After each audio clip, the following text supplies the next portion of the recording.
요한복음은 참 귀한 말씀을 담고 있습니다. 성경 66권이 어느 말씀이 안 귀하겠습니까만은, 특별히 요한복음은 칼빈 목사님은 복음서의 창이다라고 이렇게 말했습니다. 조금 그러한 벽이 있는 가운데서 창을 내고 그 창으로 빛이 들어오고 공기가 들어오는데 바로 요한복음이 그런 것이다. 요한복음은 심오한 교리의 말씀을 담고 있어서 바로 신학적 복음서다 그렇게도 말을 하고요. 또한 생명의 말씀을 가장 많이 강조해서 영생의 복음서다라고도 그렇게 이야기합니다. 심오한 진리를 담고 있어서 너무 관념적이지 않을까라고 생각이 싶지만은 요한복음만큼 사람의 이야기가 아주 긴하게 나오는 그런 말씀이 없습니다. 38년 된 병자, 또 실로암, 또 베데스다, 나사로, 또 비유의 말씀으로 들면 바로 양이요 목자요 포도나무 비유, 이런 것들이 요한복음에 알랄이 들어있습니다. 가장 깊은 심오한 교리를 담고 있지만 가장 사람의 기본적인 몰라서 물으러 오는 니고데모를 가르쳐 주시는 그런 우리 주님의 상세함과 자상함과, 그리고 찾아가서 사마리아 여인을 또한 메시아를 만나게 하시고 깨닫게 하시고, 그래서 영과 진리로 평생 모르는 것을 예배드리고 그저 하염없이 생명을 연장하고 있던 그 사마리아 여인을 새롭게 깨닫게 하십니다. 이러한 말씀이 귀하게 들어있는 것이 요한복음입니다. 요한복음 20장 31절에 보면 예수께서 하나님의 아들 그리스도이심을 믿게 하려고 이 복음을 기록했다. 이렇게 성경 기록을, 서신서는 우리가 대체로 목적을 알 수가 있지만 성경 기록을 정확한 목적을 이렇게 말씀하는 것은 많지 않은데요. 사도 요한은 바로 요한복음을 기록한 목적이 예수님이 하나님의 아들이시고 그 하나님의 아들로서 그리스도가 되신다, 이것을 믿게 하려고 기록했다라고 했습니다. 이러한 예수님이 하나님의 아들이시고 그리고 기름 부음 받은 메시아 곧 그리스도다. 요한복음에도 메시아란 말이 또 두 번 나오거든요. 메시아 곧 그리스도다. 이것을 증거하려고 특별히 요한복음은 7가지 그러한 표적을 보여줍니다. 표적은 다름이 아니라 예수 그리스도께서 하나님의 아들이시요 그리스도이심을 드러내는 기적을 표적이라고 하겠습니다. 표적은 곧 진리를 드러내는 기적, 교훈적인 기적, 깨닫게 하는 기적, 그것을 우리가 표적이라고 할 수 있겠습니다. 첫 번째는 물로 포도주를 만드시는 가나 혼인잔치의 표적이 있고요. 두 번째는 왕의 신하의 아들의 병을 고치는 그러한 표적이 나타납니다. 세 번째는 38년간 38해 동안 걷지도 못하고 안전뱅이로 있던 병자를 고치시는 그 베데스다의 표적이 있고요. 네 번째는 우리가 모든 복음서에 기록되어 있는 오병이어의 바로 그러한 표적이 있고요. 다섯 번째는 바다 위로 걸어오시는, 풍랑이 일고 제자들을 따라오시려고 했던 주님께서 급한 일로 제자들을 위하여 바다 위로 걸어오시는 그 다섯 번째 표적이 있고, 여섯 번째는 날 때부터 맹인이었던 그러한 사람을 고쳐주는 바로 실로암의 그러한 표적이 있고, 마지막 일곱 번째는 나사로, 죽은 나사로를 다시 살려내시는 그러한 나사로를 살리시는 표적이 있습니다. 다른 복음서에는 더 많은 병자를 낫게 하는 그러한 구체적인 사건들도 많이 있지만 요한복음에서는 이렇게 7가지 표적을 기록하고 있습니다. 다른 일이 없었을까? 아니죠. 요한복음 21장 25절에 보면 주님이 하신 일을 낱낱이 기록하며 세상이라도 이 기록된 책을 다 두기에 부족하다고 했습니다. 세상을 다 채워도 주님이 하신 일을 다 기록해서 담을 수 없다.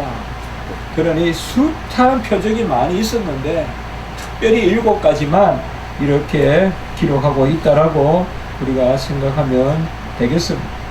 사람들도 예수님이 얼마나 많은 표적을 행했는지 그들은 예수님이 그리스도라는 것은 알지 못하고 표적만을 생각하면서 그리스도가 오더라도 이 사람보다 더 많은 표적을 행하지는 못했을 것이다. 또 이렇게 말하는 거 보면 얼마나 주님께서 표적을 많이 행하셨는가, 그것을 우리가 알 수가 있는 것입니다. 표적은 곧 예수 그리스도가 하나님의 아들이시면서 기름 부음 받은 메시아, 곧 구주가 된다는 것을 드러내는 그러한 기적입니다. 곧 표적은 구원의 기적을 담고 있다고 우리가 할 수 있을 것입니다. 이 7가지 표적을 다시 한번 생각해 보면, 먼저 일상의 필요를 채워주시는 표적입니다. 물로 포도주를 만드는 표적과 오병이어의 표적은 우리 일상의 필요를 채워주십니다. 물로 포도주를 만드는 것은 특별한 날에 또 채워주시고, 그리고 오병이어의 기적은 날마다 먹고 살아야 되는 것도 채워주시고, 특별한 섭리, 통상적인 섭리에 다 채워주시는 것을 볼 수가 있습니다. 그리고 병을 낫게 하시는 표적이 있죠. 38년 된 병자, 날 때부터 맹인된 병자, 그리고 왕의 신하의 아들을 고치는 그러한 병을 낫게 하시는 그러한 표적이 있고, 이제 죽은 자를 살리는 그러한 표적이 있습니다. 이것을 우리가 가만히 생각을 해보면, 바로 이 표적을 다시 한번 생각해 보면, 우리가 평소에 살아갈 때나 또한 특별한 무슨 일이 있을 때, 자녀들이 결혼한다거나 자녀들이 대학교 입학한다거나, 또 혹시나 집에 무슨 병자가 있어서 갑자기 필요한 것이 있다거나, 그런 특별한 혼인의 날과 같은 날도 채워주시고, 날마다 삼시세끼 먹는 그 밥 먹는 것도 하나님께서 채워주시고, 그러한 일상을 채우시는 것과, 그리고 우리의 병을 고쳐주시고, 이 병은 어떻게 정신의 육체만의 병이겠습니까? 우리를 온전하게 회복시켜 주시고, 그릇된 길로 가면 돌이키게 하시는, 다시 회복시켜 주시는 그러한 표적과, 걷기야 죽음에서라도 다시 살려주시는, 어떻게 보면 우리 구원의 총체가 여기에 다 들어있다. 구원은 그저 죽었다 살아나는 그것에 머물지 않고 날마다의 삶도 구원의 영역이다. 같이 합시다. 생명과 생활과 생활력, 이것을 다 주시는 것이 구원의 그러한 총체적인 역동적 구원의 이해라고도 할 수 있겠고, 또한 총체적 복음이다. 우리 신학교의 김광열 교수님이라는 분이 계시는데, 하나깨나 총체적 복음이라 하시는데, 바로 총체적 복음이 바로 이런 영역이다. 생명을 살려주시고, 병을 낫게 하시고, 먹을 것을 주시고, 이 총체적인 복음, 이것이 구약 아브라함에게는 땅의 복으로, 후손의 복으로, 복의 근원의 복으로, 그렇게 아브라함 창세기 12장에 기록되어 나타나는 것입니다. 자녀로서 거듭나 하나님의 그러한 예수 그리스도와 함께 자녀가 될 뿐만 아니라 바로 상속자가 되는 기업을 잇는 그런 복을 주시는 것입니다. 요한복음의 이러한 표적은 특별히 마지막 한 가지 7번째 표적이 있죠. 7번째 표적이 아니라 아까 말씀을 드리지 않았죠. 3가지는 뭐라 그랬죠? 일상을 채워주고, 그리고 회복시켜 주시고, 마음의 병도 회복시켜 주시고, 육체의 병도 회복시켜 주시고, 그리고 죽음으로부터도 우리를 살려주시고, 바로 내가 생명이요 부활이니 나사로를 살리시고 그렇게 말씀하셨잖아요. 그 은혜를 주시고, 또 한 가지 우리가 봤던 게 있죠. 4번째는 바로 뭐예요? 바로 주님께서 무리를 걸어오시죠. 모든 피조물을 다스리시죠. 무리를 걸어오신다는 것은 물이 복종하게 하는 것입니다. 물이 단단해지게 만드시는 거예요. 물을 복종시킵니다. 마가복음 6장 48절에 보면 이 표적은 좀 더 상세히 기록되어 있는데, 바람이 거스름으로 제자들이 힘겹게 노젓는 것을 보시고 밤 4경쯤에 바다 위로 걸어서 그들에게 오사. 풍랑이니까 바람이 얼마나 셉니까? 평상시는 쉽게 노를 지을 텐데 물살이 거슬리니까 힘들게 노젓는 것을 보시고 하나님이, 예수님이 무리를 걸어서 오셨다. 이것은 바로 구원이 피조물을 다스리는 것까지, 바로 피조물을 다스리는 것까지. 그래서 이 네 가지가 다 바로 표적에 들어있다. 오늘 우리가 말씀을 통하여서는 이러한 7가지 표적을 다 포함하는 표적이 있다 이 말이에요. 이런 7가지를 다 묶어서 제가 금방 말씀을 드렸듯이 그것을 우리가 영성이라 한다 이 말이에요. 그것을 영성이라고 해요. 일상생활에서도 회복시켜주고 도와주시고 낫게 하시고 피조물조차도 영장되는 우리 주의 백성들에게 굴복하게 하시고 죽음에서조차도 살려주시는, 이것을 다 빼서 우리가 영생이다. 최고의 표적, 전체적인 표적은 모든 것을 다 끌어안는 표적이 바로 영생의 표적이다. 이 요한복음에서는 영생의 표적을 2가지로 나타내요.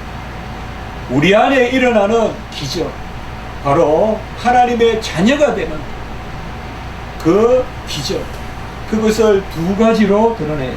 이것이야말로 모든 요한복음의 표적들을 다 모으는 표적이에요. 첫 번째, 그것은 거듭남이에요. 거듭남의 표적이에요. 사람이 거듭나는 것이야말로 기적이죠. 오병이어의 기적보다 더 큰 기적이죠. 사람이 거듭나는. 니고데모는 이것이 있을 수 없다, 불가능하다고 생각해서 아이라도 안 될 일인데, 같은 아내도 다시 모태로 넣어서 나오기가 힘든데, 말도 안 되는데 어찌 늙은이가 2번째 모태에 들어가 날 수 있나이까? 이렇게 물어요. 불가능한 겁니다. 불가능하니 기적이고, 바로 생명을 살리니 영생의 기적입니다. 요한복음 3장 4절에서 바로 이렇게 말씀했어요. 불가능하다. 그러나 주님께서는 이 거듭남이 가능하다 이 말이에요. 그러니 기적이다 이 말이에요. 뭐로? 물과 성령으로 거듭나는 것이다 라고 이야기했어요. 물과 성령이 역사하면 거듭난다. 물과 성령으로 난다는 것은 물로도 나고 성령으로도 난다는 말이 아니라, 물은 성령을 인치는 거예요. 곧 성령으로 거듭난다는 것입니다. 요한복음 3장 6절에 보면 육으로 난 것은 육이요 영으로 난 것은 영이니 바로 성령으로 거듭난 사람. 이것을 아무도 알 수가 없는 거예요. 불가능한 거예요. 기적이에요. 그래서 바람이 불면 소리는 나나 그 바람이 어디서 와서 어디로 가는지 알지 못하듯이, 같이 합니다. 성령으로 난 사람도 다 그러하니라. 어디로부터 바람이 불어와서 어디로 바람이 불어가는지 모르듯이 성령으로 거듭난 사람도 다 그러하리라. 물과 성령으로 거듭난다는 것은 물로 한 번 나고 성령으로 한 번 나는 이러한 잘못된 거짓 가르침이 있죠. 오순절에는 여전히 그렇게 가르쳐요. 2차적 축복이니 하면서 성령 세례가 물 세례 외에 마치 다시 있듯이, 우리는 분명히 베드로전서 3장 21절에서 말하고 있어요. 물은 예수 그리스도께서 부활하심으로 말미암아 너희를 구원하는 표라고 그랬어요. 성경에 딱 답이 있어요. 곧 세례다라고 이렇게 이야기했습니다. 물과 성령으로 거듭난다는 것은 성령으로 거듭나는데 바로 성령으로 난 자가 이와 같으니라. 성령으로 거듭나는데 물은 그것을 인치는 것, 곧 세례를 의미하는 것입니다. 7가지 표적을 다 누리는 거예요, 우리가. 무슨 표적으로? 거듭남의 표적. 거듭남의 표적으로 오병이어의 기적도 누리고 38년 된 병자, 날 때부터 맹인된 병자 다 낫는 표적도 누리고 바다를 걸어가면, 무리를 걸어가면 풍랑이 잠잠해지고 물이 단단해져서 빠지지 않는 그런 표적도 우리에게 다 포함되는 거예요. 그것이 바로 거듭남의 표적이다. 성령으로 거듭나게 하시는, 이거보다 더 큰 기적이 어디 있어요? 바위가 깨지는 게 기적입니다. 진달래가 개나리로 바뀌는 게 기적입니다. 어찌 인간이 바뀌겠습니까? 어찌 삭개오가 바뀌겠습니까? 성령이 역사하니까. 어디서 와서 어디로 가는지는 몰라도 살랑살랑 성령의 바람이 부니까 삭개오가 변하는 거지. 백부장이 변하는 거지. 12의 혈류병 환자가 갑자기 용기를 얻는 것이, 부정한 여인이 주님 뒤로 와서 앞으로 가서 무릎을 꿇고 옥합을 깨뜨리고 머리털로 눈물을 흘리며 닦는 용기가 생기는 것이 성령이 임하니, 성령으로 거듭나. 주님도 제자들에게 성령을 후 불어넣어 주셨다. 부활하신 주님께서 요한복음 20장 22절에 보면 숨을 내쉬면서 성령을 받으라. 그리고 이제 우리에게는 요한복음 15장 26절에 보면 그가 부활하시고 성천하셔서 하늘로부터 성령을 내려주신다. 바로 우리가 누리는 최고의 표적, 전체적인 표적은 첫 번째로 영생의 표적입니다. 두 번째 또 큰 표적이 있는데, 전체적인 최고의 표적인데, 그것이 바로 오늘 말씀과 같이 주님의 살과 피를 먹고 마시는 표적입니다. 여러분, 표적은 기적이라고 했죠. 표적은 예수 그리스도를 하나님의 아들이시여 그리스도로 드러내는 그러한 증거라고 했죠. 그것이 곧 구원의 표적이라고 했죠. 바로 그것은 우리가 예수 그리스도의 살과 피에 참여하는 것입니다. 다시 노인이 모태에 들어가서 나는 것이 불가능하다면, 거듭남이 불가능한 만큼 오히려 그거보다 더 불가능한 것이 뭘까요? 살과 피를 먹고 마시는 거예요. 주님의 살과 피는 인선이잖아요. 주님의 살과 피. 오늘 분명히 말했잖아요. 인자의 살과 피다. 인자라고 했잖아요. 딱 특정했어요. 무슨 철학자들이 말하는 떠돌아다니는 어떤 거는 영적인 살과 피, 그는 그 끝이 아니라 인자의 살과 피를 먹고 마시지 않나요? 바로 사람의 아들의 살과 피. 하나님의 아들로서 이 땅에 사람의 아들로 오신, 영혼과 육체로 오신 그 몸을, 그 살을, 그 피를 먹고 마시지 아니하면 결단코 영생에 이룰 수 없는데, 우리는 그 살을 먹고 그 피를 마시는 그 자리에 참여하게 하셨다는 것입니다. 예수 그리스도는 보좌 우편에, 하늘 보좌 우편에 계세요. 그분은 사람으로서 그곳에 계세요. 사람으로서 살과 피로서는 동시에 여러 곳에 계실 수 없어요, 우리 주님이. 그런데 어떻게 우리가 살과 피를 먹고 마시는, 이것이 기적이요, 이것이 표적이라 이 말이에요. 우리가 아까 거듭남의 표적은 세례와 좀 더 관계가 된다면, 금방 인자의 살과 피를 먹고 마시는 표적은 성찬과 관계가 된다고 볼 수 있어요. 이 세례와 성찬, 바로 보이지 않는 은혜를 보이는 두 성례를 통하여서 그 표적을 우리에게 보여주신 거예요. 하나는 거듭남. 그래서 물과 피로, 물과 성령으로 거듭난다 했죠. 그 물이 성령으로 거듭남을 이치니까 세례라고 아까 베드로서에서 말씀했고, 그리고 성찬은 그의 살을 먹고 그의 피를 마시는, 우리가 성찬식을 그에 하는 것입니다. 주님의 살을 먹고 주님의 피를 마시고 영생을 얻는 것, 이것이 바로 주님께서 우리에게 보여주시는 구원의 본질인 것입니다.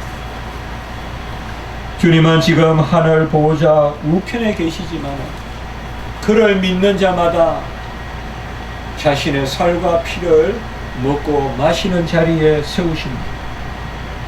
어떻게? 그의 살과 피는 얼마나 많길래, 주님은 얼마나 덩치가 크길래? 그게 아니거든요.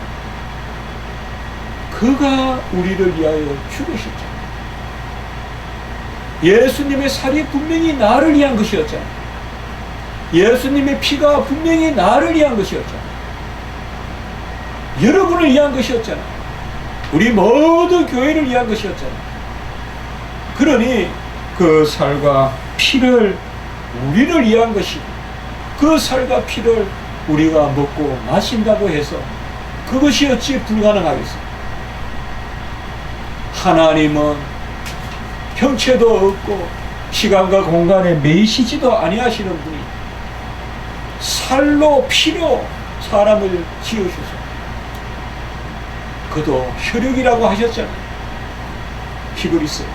그도 혈육 가운데 우리에게 오셔서 그 혈육으로 우리를 위하여 죽으셨으니 우리가 그의 혈과 육에 그와 그의 피와 그의 살을 마시고 먹는 것입니다.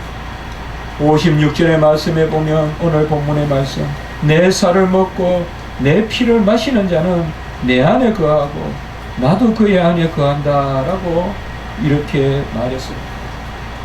우리는 내 안에 거하는 것이죠. 살과 피를 먹고 마신다 그러면 살과 피가 내 안에 거하는 것인데, 오늘 말씀은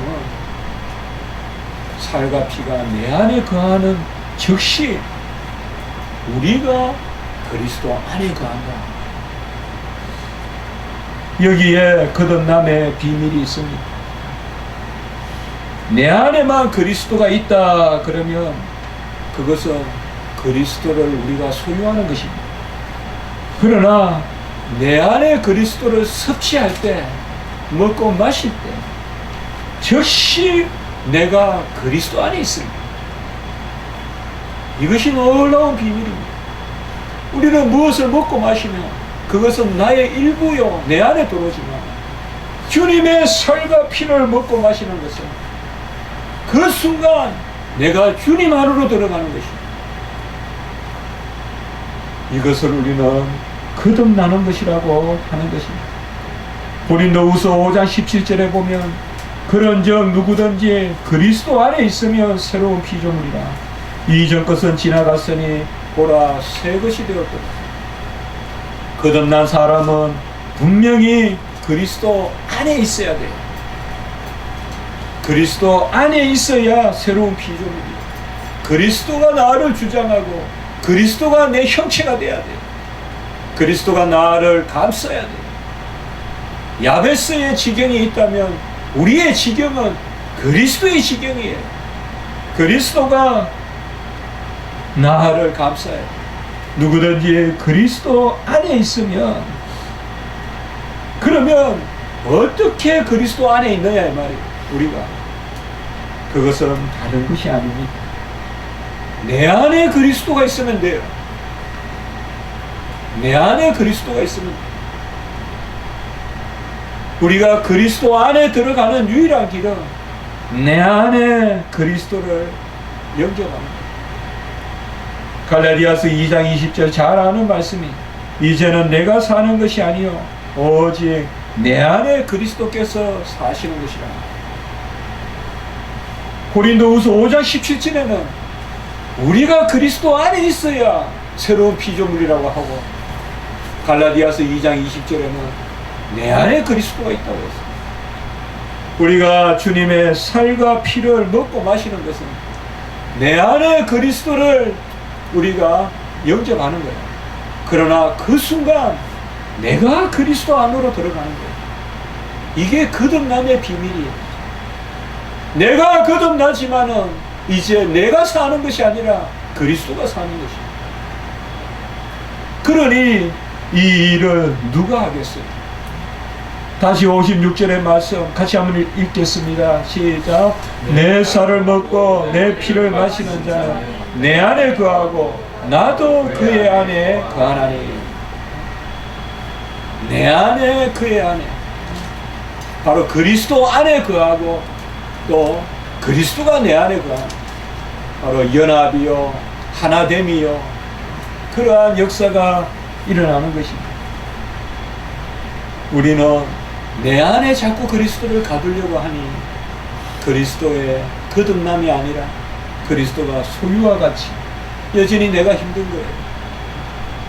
은혜는 내 안에 그리스도를 영접하는 순간 그리스도가, 내가 그리스도 안에 들어간다. 내가 그리스도 안에 들어간다.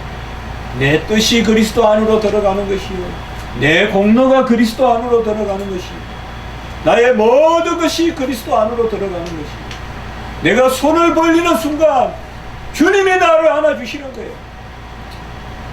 내 안에 그리스도를 포용하는 순간 주님이 나를 포용해 주시는 거예요.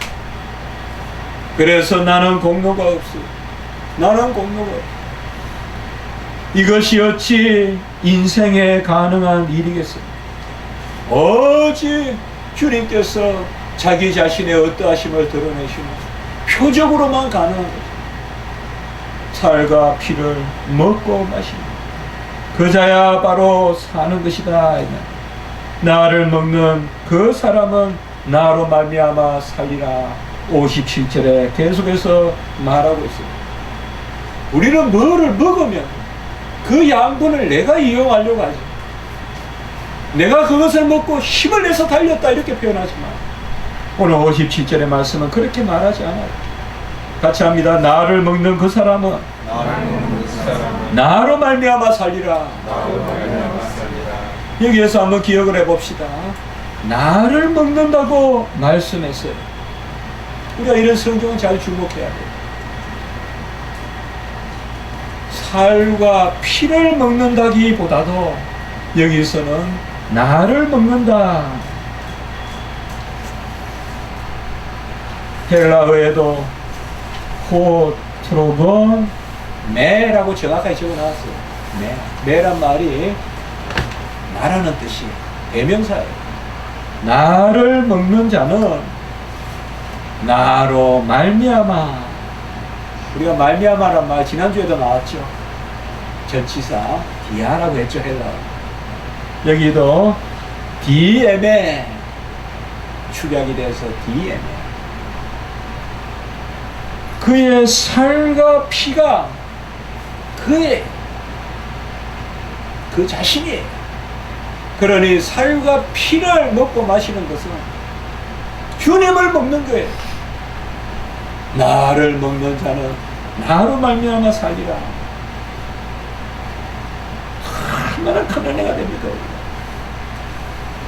주님의 살과 피를 먹는 것이 순간 주님이 나를 먹는 거예요. 내가 주님을 일부 받아들인 듯한데 사실 주님이 나를 받아들여서 주님으로 말미암아 사는 거예요. 우리는 주님을 영접한다라고 하지만 사실 주님이 우리를 영접하는 것입니다. 주님의 살과 피는 그저 우리 안에 들어오는 내 육체의 일부를 구성하는 것이 아니라 우리는 주님 자신을 먹어서 그 주님으로 말미암아 사는, 이게 기적이지 뭐예요. 세상에 이런 표현이 가능합니까? 내가 무엇을 먹었는데 그것으로 말미암아 사는 것이라고 말이 됩니까? 내가 사는 거죠. 바로 주님이 우리를 주장하신다 이 말씀입니다. 로마서 6장 3절에 보면 무릇 예수 그리스도 예수와 합하여 세례를 받는 우리는 그의 죽으심과 합하여 세례를 받는 줄을 알지 못하느냐. 로마서 6장 3절. 그의 죽으심과 합하여, 그의 죽으심 속으로, 그런 뜻이에요. 로마서 6장 3절. 합하여라는 말은 그의 죽으심 속으로 우리가 뛰어 들어가서 하나가 되는 것이 아니냐. 로마서 6장 5절에 보면 우리가 그의 죽으심과 같은 모양으로 연합한 자가 되었다라고 이렇게 이야기했습니다. 우리가 그의 죽으심과 같은 모양으로, 우리도 주님과 같은 죽음 가운데 주와 함께 죽고, 그리고 6장 5절 후반부에 보면 그의 부활과 같은 모양으로 연합한 자가 되리라 라고 이렇게 말했습니다. 계속 이렇게 함께 죽음 가운데 들어가, 함께 부활 가운데 들어간다라고 이렇게 이야기하고 있습니다. 하나가 된다는 말은 헬라어로 보면 순이라는 단어를 써요. 그러니까 순 포토스라는 단어를 쓰는데 그의 죽으심과 하나가 되고 그의 부활과 하나가 된다는 것은 다 연합된다는 거예요. 연합. 그의 죽음이 하나고 우리의 죽음, 주님의 죽음이 따로 있지 않다 이 말이에요. 주님이 죽으심으로 내가 죽고 주님이 사심으로 내가 산다는 거예요. 이게 순 포토스란 단어예요. 연합하다, 혈족이 되다, 하나가 되다 이 말이에요. 엄마와 자녀같이 하나가 되다. 내가 따로 죽는 게 아니에요. 그가 죽으심으로 내가 죽고 그가 사심으로 내가 사는 것이다. 그래서 그의 살과 피가 나의 살과 피다. 그래서 살과 피를 참 음료요 참 양식으로 먹는 자만이 오늘 54절에 보면 부활에 참여한다. 다시 살리리니. 예수님의 죽음에 함께하지 아니하는 자는 절대 다시 살 수가 없어요. 부활에 참여할 수가 없어요. 부활에 참여하는 유일한 길은 예수님과 함께 죽어야 돼요. 그 예수님과 함께 죽는 것이 사는 길이에요. 그것을 우리는 예수님의 살과 피를 먹는다고 하는 것입니다. 여러분, 예수님의 살과 피를 먹는 것, 이것은 초대교회에서 많은 오해를 낳았습니다. 저 기독교는 바로 사람들을 먹는 식인의 종교다. 그렇게 해서 내로도 더 박해했습니다. 그러나 이것이 없으면 구원도 없고 부활도 없습니다. 우리는 확신하는 것입니다. 주님의 살과 피가 나를 위한 것이잖아요. 그 살과 피가 내 양식이요 내 음료 맞잖아요. 육신의 생명은 곡식으로 연명이 되고 육신의 생명은 뛰어다니는 짐승으로 가축으로 연명이 된다면 영원한 생명은 예수님의 살과 피가 없이는 아무도 들어갈 적 없다. 예수님의 살과 피가 없이는 아무도 영생에 이를 자가 없다 이 말이에요. 예수님이 나를 위하여 그 살을 찢기우시고 그 피를 튕기우시지 아니하십니까? 그 피를 쭉 뽑아서 하늘로 공중으로 솟구치지 아니하였습니까? 어떻게 우리가 구원에 이룰 수 있냐? 초대교회에서 그렇게 오해를 받았지만 영생은 예수 그리스도와 함께 죽고 그의 살과 피에 동참하고 함께 사는 것이요. 로마서 6장 8절. 만일 우리가 그리스도와 함께 죽었으면 또한 그와 함께 살 줄을 믿노니라고 그렇게 말씀하신 것입니다. 우리 교회가 오늘로 3주년이 되었습니다. 하나님의 큰 은혜 가운데 3주년이 되었습니다. 우리 교회에 가장 크게 주시는 하나님의 말씀은 또 부족한 정도 아마 이 단어만큼 더 많이 증거한 것이 없을 것입니다. 함께 자녀되고 함께 상속자 되었다. 로마서 8장 7절. 함께 살리고 함께 일으키시고 함께 하늘에 앉히셨다. 에베소 2장 5절에서 6절. 함께 상속자 되고 함께 지체되고 함께 약속에 참여하는 자 되었다. 에베소 3장 6절. 그리스도와 함께 살리심을 받았으며 골로새 3장 1절. 이는 너희가 죽었고 너희 생명이 그리스도와 함께 하나님 안에 감추었느니라. 골로새 3장 3절. 우리의 생명이신 그리스도께서 나타나실 그때에 너희도 그와 함께 영광 중에 나타나리라. 골로새 3장 4절. 이 부분은 제가 설교한 말씀드립니다.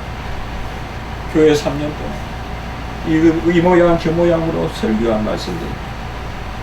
주님께서, 임마누엘 하나님께서, 교회의 머리 되신 주님께서 우리 교회와 함께 하실 줄 믿습니다. 일시적으로 교회는 핍박이 있고 할 날이 많으나 죽은 듯 하나 살아있는 것이 바로 교회예요. 살아있으나 죽은 자라는 말을 듣는 교회가 되어서는 안 돼요. 사대교회같이 죽은 듯 하나 살아있는 교회가 되어야 돼요. 외양으로나 모양으로는 혹 죽어 있는 듯 해도 말씀이 살아있고 생명이 살아있고 하나님 앞에 온전한 예배가 살아있는 것, 그것이 바로 참 교회인 거예요. 인자의 살과 피가 없이는 아무도 우리가 영생을, 주님의 십자가는 그저 간념이 아니에요. 주님의 십자가는 그저 억울하게 죽은 한 사람을 표상하는 간념이 아니에요. 실제예요. 주님의 십자가에 튀긴 살은 실제로 내 양식이요. 주님의 십자가에서 쭉 뽑아 올린 그 피는 실제로 나의 음료인 것입니다. 십자가를 그저 간념으로 믿는 사람들이 있어요. 십자가를 그저 교훈 정도로 생각하는 사람들이 있어요. 십자가는 바로 우리 안에 영원히 계십니다. 오직 그 안에 생명이 있는데 그 생명을 우리에게 주신 것입니다. 하나님의 아들 로고스 말씀은 요한복음 1장 4절 그 안에 생명이 있다고 했어요. 요한일서 1장 1절 그가 생명의 말씀이라고 했어요. 영원하신 하나님의 아들은 그 안에 생명이 있어요. 그 생명을 우리에게 실어 나르시려고 육체로 오신 거예요. 그 육체로 오셔야 우리가 그 하나님 안의 생명을 누릴 수 있기 때문에, 그래서 우리는 육체로 오신 예수 그리스도의 그 생명에 동참함으로 하나님의 아들의 생명에 동참하는 거예요. 그것이 바로 우리의 빛이다라고 요한복음 1장 4절에 말하고 있는 것입니다. 아버지께서 자기 속에 생명이 있음 같이 아들에게도 생명을 주어 그 속에 있게 하셨고, 우리 주님께서 친히 말씀하신 것, 요한복음 5장 26절. 우리가 받은 생명은 하나님의 생명입니다.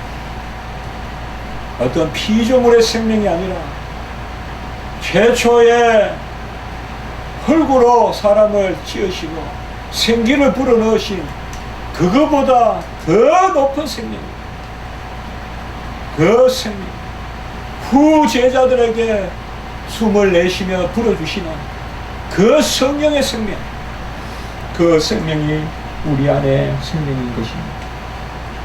우리는 예수님의 살과 피를 먹고 마십니다. 이 오곡백과가 묻어있는 이 시점에서 우리가 다시 한번 기억할 것은, 우리는 예수님의 살과 피를 먹는데 그 살과 피는 그를 먹는 것이다. 아까 나를 먹는 자는 나로 말미암아 살리라 라고 했잖아요. 우리는 주님의 살과 피에 동참해서 주님 자신, 주님은 향기로운 제물과 희생 제물로 자기 자신을 주시므로 우리가 그 제물을 먹게 하셨어요. 온전히 번제로 드리심으로 하나도 빠뜨리지 아니하고 다 주셨어요. 그것이 바로 우리가 살아가는 것입니다. 생명의 양식이 지상의 것이라면 영생의 양식은 주님의 살과 피 외에는 없습니다. 신령한 양식을 어디서 구하겠습니까? 만나를 여전히 사모하겠습니다. 만나도 다 썩어지는 것이라고 했습니다. 우리는 영원히 썩어지지 아니하시는 신령한 양식, 영원히 가라지 아니하는 신령한 음료, 고린도전서 10장 4절에 그 반석은 그리스도라고 했어요. 구약시대 출애굽의 백성들도, 그 광야의 백성들도 신령한 음료, 만나가 아니라 신령한 머리바에서, 마라에서, 엘림에서 냈던 그 물이 아니라 신령한 물 말이에요. 그 물은 먹어도 또 가라지만 신령한 물. 만나도 썩지만은 신령한 양식, 신령한 양식은 바로 예수 그리스도시다 라고 이렇게 말씀하셨습니다. 우리는 주님께서 친히 자기 자신을 주시며 자기 몸을 우리에게 주셨다. 갈라디아서 1장 4절. 바로 주님께서 자기 몸을 우리에게 주셨습니다. 주님의 살과 피로 우리는 만족하는 것입니다. 내 잔이 넘치나이다. 내 잔이 넘치나이다. 주님의 살과 피로 내 잔이 넘치나이다. 이 지상의 양식은 가라고 도적도 들고 혹 쌓이고 혹 없어지지만 주님의 양식은 영원 무궁하셨습니다. 누구라도 믿기만 하면. 제자들이 묻습니다. 어찌하여 우리가 그 양식을 먹으리까? 어찌하여 우리가 하나님의 일을 하오리까? 요한복음 6장 28절에 물어 주님이 대답하십니다. 하나님께서 보내신 이를 믿는 것이 하나님의 일이니라. 믿음이 본질입니다. 성찬은 표징입니다. 하나님의 일, 어찌 우리가 그를 먹고 마시느냐? 믿음으로 그를 먹고 마시느냐? 십자가에서 달려 돌아가신 예수 그리스도, 그가 나를 위해 죽으셨다는 것을 믿는 것, 그것이 바로 그의 살이 내 살이요, 그의 피가 내 피요, 그의 죽음이 내 죽음이 되는 것입니다. 우리는 주님의 신령한 음식과 신령한 그러한 음료, 이것을 먹고 마십니다. 그것으로 성찬 때 이것을 기념합니다. 우리 교회 위에 하나님께서 주신 은혜가 너무 귀합니다. 그 은혜는 결코 덜하지도 않고 더하지도 않은 예수 그리스도 자신을 주신 은혜입니다. 그래야 예수 그리스도 자신과 우리가 하나 되게 하신 것입니다. 고린도전서 10장 16절에 그리스도의 피에 참여하고 그리스도의 몸에 참여하는 것, 그 은혜를 우리 교회에 주신 것입니다. 교회의 코이노니아, 교제에 대해서 많이 이야기합니다. 우리 교회도 교제가 필요합니다. 그러나 가장 귀한 교제는, 본질적인 교제는 그의 피에 참여하는 것이고 그의 몸에 참여하는 것입니다. 고린도전서 10장 16절에 참여한다는 단어가 바로 코이노니아입니다. 주님의 살과 피에 참여하면 성도들은 자연히 교제하게 되어 있습니다. 저는 분명히 그렇게 믿고 있습니다. 또 그렇게 가르치고 있습니다. 그리스도와 연합이 온전하지 않으면 절대 성도들의 연합이 있을 수 없습니다. 주님의 살과 피에 온전히 코이노니아, 교제하고 있지 않으면, 참여하고 있지 않으면 절대 우리 안에 교제가 있을 수 없습니다. 혹은 있다 해도 하나님이 싫어하실 것입니다. 항상 저는 그렇게 생각합니다. 아무리 바빠도, 아무리 힘들어도 본질적이어야 한다. 그 마음으로 말씀 전하고 그 마음으로 기도하고 있습니다. 그 마음으로 우리 교회를 바라보고 있습니다. 우리 교회는 여러 가지로 어려운 점도 없지 않아 있습니다. 주일학교를 보면 눈물이 납니다. 좀 둘이나 셋이라도 모여서 예배 드리고 그렇게 하면 얼마나 좋겠네요. 어른들은 어른들이라 치더라도 그러한 마음이 적잖이 듭니다. 간혹은 이러한 일로 어려워하는 성도들도 있을 것이라는 것을 분명히 생각합니다. 그러나 또 기도하면서 하나님 앞에 아뢰는 것은 내 잔이 넘치나이다. 바로 그것이 바로 우리의 교회인 것입니다. 어쨌든 말씀 전하기에 힘써, 어쨌든 예배 드리기에 힘써, 주님이 여러 여건, 조건, 환경 가운데서 그 열악한 가운데서도 살아계시는 그 주님께서 기적적인 그 은혜 가운데서 거듭나게 하시고 우리를 그의 살과 피에 동참하게 하십니다.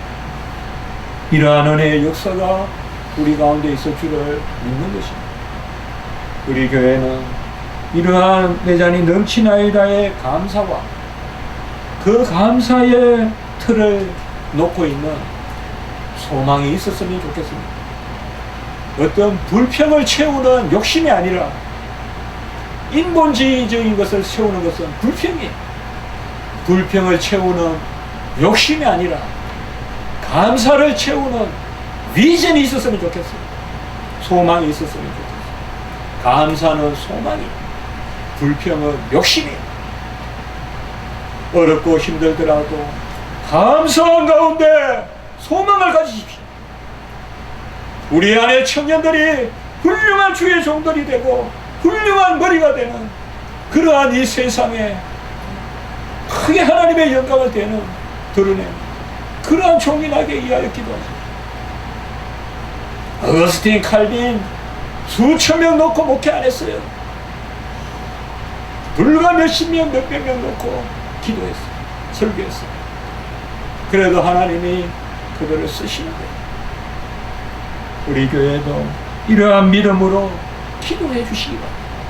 무엇보다 말씀 전하는 주의 종들을 위해서 기도해 주셔야 돼요.